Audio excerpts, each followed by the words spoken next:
We have done a lot already.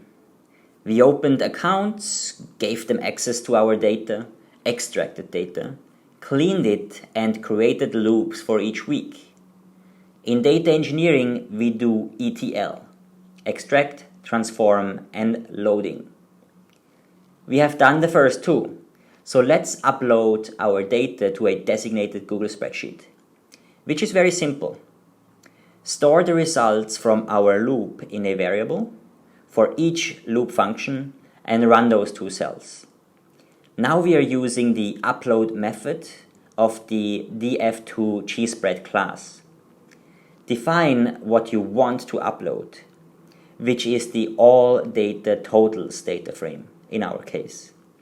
Then define the Google spreadsheet and the worksheet in that spreadsheet. These two parameters can be defined with our variables. Run the cell and check the result in your Google spreadsheet. It looks exactly as before in the output in our notebook. Great! It worked. Let's also upload the details data. Copy-paste the totals upload cell and adjust the function's parameters.